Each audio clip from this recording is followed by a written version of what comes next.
दोस्तों नमस्कार। स्वागत है मेरे चैनल डीप एनिमेटेड स्टोरीज़ में। दोस्तों मैं आपका मित्र अमरेश दत्त शुक्ला आज एक नई कहानी के लेकर के आया हूँ, जिसमें केवल और केवल देखना पड़ेगा कि मनुष्य को कर्मों का फल अपने भुगतना पड़ता है। जो आपने कर्म किए हैं उसका उत्तर इसी जीवन में कहीं ना कहीं आपको मिल जाएगा, और अगर आपके अंदर टैलेंट है तो आप बहुत कुछ कर सकते हैं। यह कहानी है सर हैदराबाद की, जो आईटी का हब है। एक गगनचुंबी इमारत के सामने एक छोटा सा लड़का बैठा करता था, या यूँ कहिए उसकी उम्र करीब 18 से 20 साल की थी, और उसका नाम था सैम। सैम दिन भर जूते के पॉलिश करता था। लोग जो बाहर निकलते थे वो उनके पॉलिश को करते अपना जीवन यापन करता था। एक दिन की बात है, एक सामने जो गगनचुंबी इमारत थी जिसके सामने सैम जूते की पॉलिश किया करता था, वहाँ की एक बहुत बड़ी कंप्यूटर फैक्ट्री में कुछ पर खराबी आ जाती है और कंप्यूटर सारे हैक हो जाते हैं, काम करना बंद कर देते हैं। खास करके उसमें एक मशीन होती है जो जापान से आती है और वो भी काम करना बंद कर देती है। सारे लोग परेशान हो जाते हैं। उसका मालिक, जिसका नाम गगन डिसूजा है, वो अपने सारे इंजीनियर्स की मीटिंग करता है।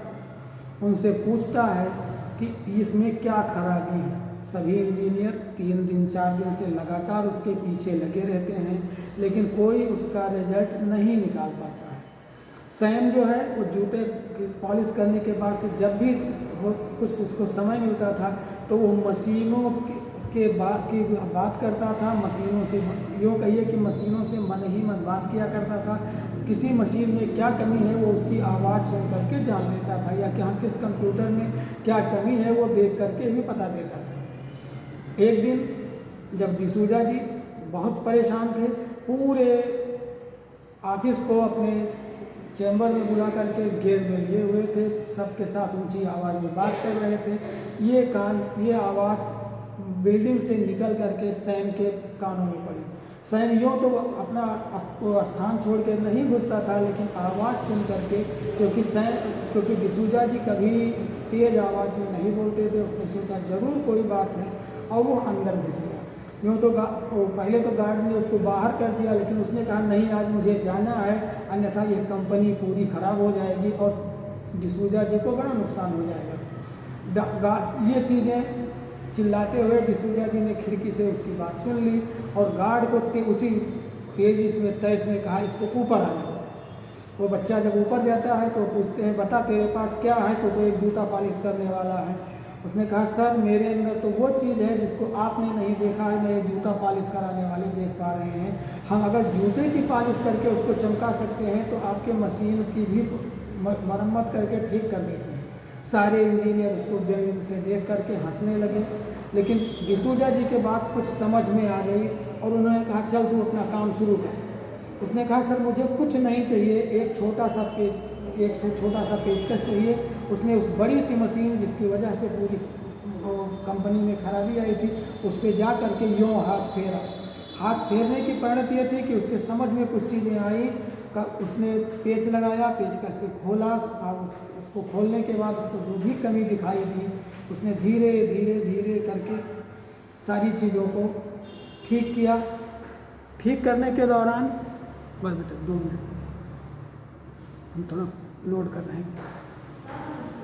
तो जब उसके चीज़ें समझ में आई उसने पेचकस से सारी मशीनों को खोला। मशीन में उसने देखा कि उसमें एक पॉइंट जो था वो कुछ दूरी तक हट गया था। उसने कहा सर ये अपने आप नहीं हटा है, बल्कि इसको हटाया गया है और कि इसमें आपका कोई ना कोई एम्प्लॉय इन्वॉल्व है। डिसूजा जी को बड़ी परेशानी महसूस हुई। उन्होंने कहा कौन वो व्यक्ति है, इसको खोजना चाहिए। उसने कहा सर ये चीज़ बात की चीज़ है, पहले अपने कंपनी को बचा लीजिए। तो सैम उस पर काम करने लगा। थोड़ी देर बाद उसने देखा कि सारे कंप्यूटर्स जो वहाँ लगे थे उसमें अपने आप ताकत आ जाती है, सबके लाइट जल जाते हैं। सैम के चेहरे पे खुशी आ जाती है।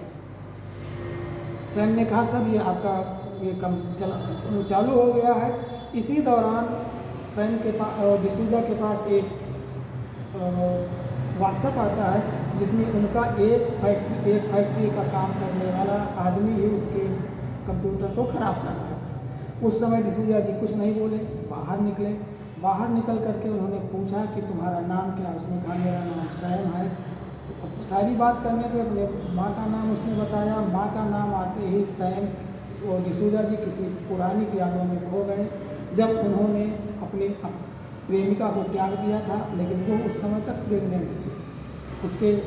उनके ससुर जी भी एक अच्छे इंजीनियर थे, एक अच्छे मैकेनिक थे। सैम डिसूजा ने अपनी आंखें बंद कर ली और उनके सामने सारी चीज़ें नज़र के सामने से घूम गई। उन्होंने सीधे सैम से पूछा कि बताओ तुझे कितना पैसा दे दें? सैम ने कहा सर मुझे पैसा नहीं चाहिए, ये तो मेरी आदत थी और आपका हेल्प करके मुझे खुशी मिली है। आप एक काम कीजिए, अगर आप मेरे ऊपर बहुत खुश हैं तो मुझे केवल इतना पैसा दे दीजिए जिससे मेरी माँ का इलाज हो जाए। माँ के इलाज की बात सुनते ही उनकी आंखों में झरझर आंसू गिरने लगे और वो सीधे उसके घर पहुँचे।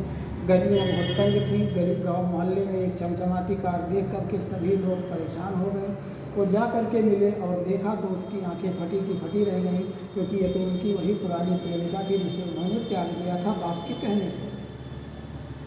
सैम ने उससे बातचीत और डिसूजा ने उससे बात की। उसने कहा अब आपको हमारे साथ आने की कोई ज़रूरत नहीं, क्योंकि मेरा बच्चा इस लायक हो चुका है कि वो कमा के खिला देगा। लेकिन फिर भी अगर आपको मुझसे संबंध रखना है तो पिताजी से पूछ लीजिए जिन्होंने मेरी ज़िंदगी अभी तक चलाई। वो उसके पिता से मिलते हैं, वो सीधे जवाब दे देते हैं। किंतु उन्होंने कहा देखिए आज मैं इस अपने लिए नहीं आया हूँ, आज मैं अपने इस बेटे के लिए आपके पास आया हूँ जिसने हमारी ज़िंदगी बदल दी, हमारे कल कारखाने बदल दिए। और वो बताते हैं कि एक्चुअली ये मेरा ही बेटा है और पूरी कहानी बताते हैं कि उनके पिताजी ने कैसे बताया था। और तब डिसूजा के ससुर जी बताते हैं कि उनके पिताजी मेरे पास आए थे और एक चेक दे के चले गए थे कि इसको छोड़ दीजिए। मैंने चेक तो नहीं लिया था, लेकिन आज मेरा जो पोता है ये इस लायक बन चुका है कि हम हर काम कर सकते हैं, हर चीज़ कर सकता है। डिसूजा को अपनी चीज़ों पे बड़ा वो आ रहा था। उन्होंने तुरंत सारे डॉक्टरों को फ़ोन किया और ले जा करके अपनी पत्नी, जो पहली की पत्नी थी, पूरी बात वो ले जा करके हॉस्पिटल किया। वो जब ठीक ठाक हुई, दोनों लोग पति पत्नी और बेटा घर आ गए। जब घर आए तो उन्होंने कहा इसमें मेरे पिताजी का भी दोष नहीं है। उनके हाथ में एक डायरी लग गई थी जिस पे लिखा था कि लोगों ने कहा था कि लोगों को ये पता चल चुका था कि तू इससे प्यार करता है, उसके पेट में तेरी औलाद है। उन्होंने ये तय कर लिया था उन दोनों कि वो आपको और आपकी पत्नी को मार करके मेरे खानदान को नष्ट कर देगा। इसलिए मैंने डिनाई कर दिया था ताकि किसी को कोई बात पता ना चले। इस कहानी को और उस डायरी को पढ़ने के बाद सैम डिसूजा को अपने पिता पे भी रहम आ गया। उन्होंने उनको क्षमा कर दिया, क्योंकि उन्होंने जान लिया था कि खानदान को चलाने के लिए ही सब कुछ किया गया। अब पति पत्नी और बेटा तथा उनके ससुर जी उस घर में सुख से रहते थे। वो जा करके अपने दूसरे दिन ऑफिस में गए। ऑफिस में उन्होंने उस बंदे को निकाल दिया और उसी दिन से सैम को उस कंपनी का CEO बना दिया। दोस्तों कहानी कैसी लगी हमें ज़रूर बताइएगा। नमस्कार।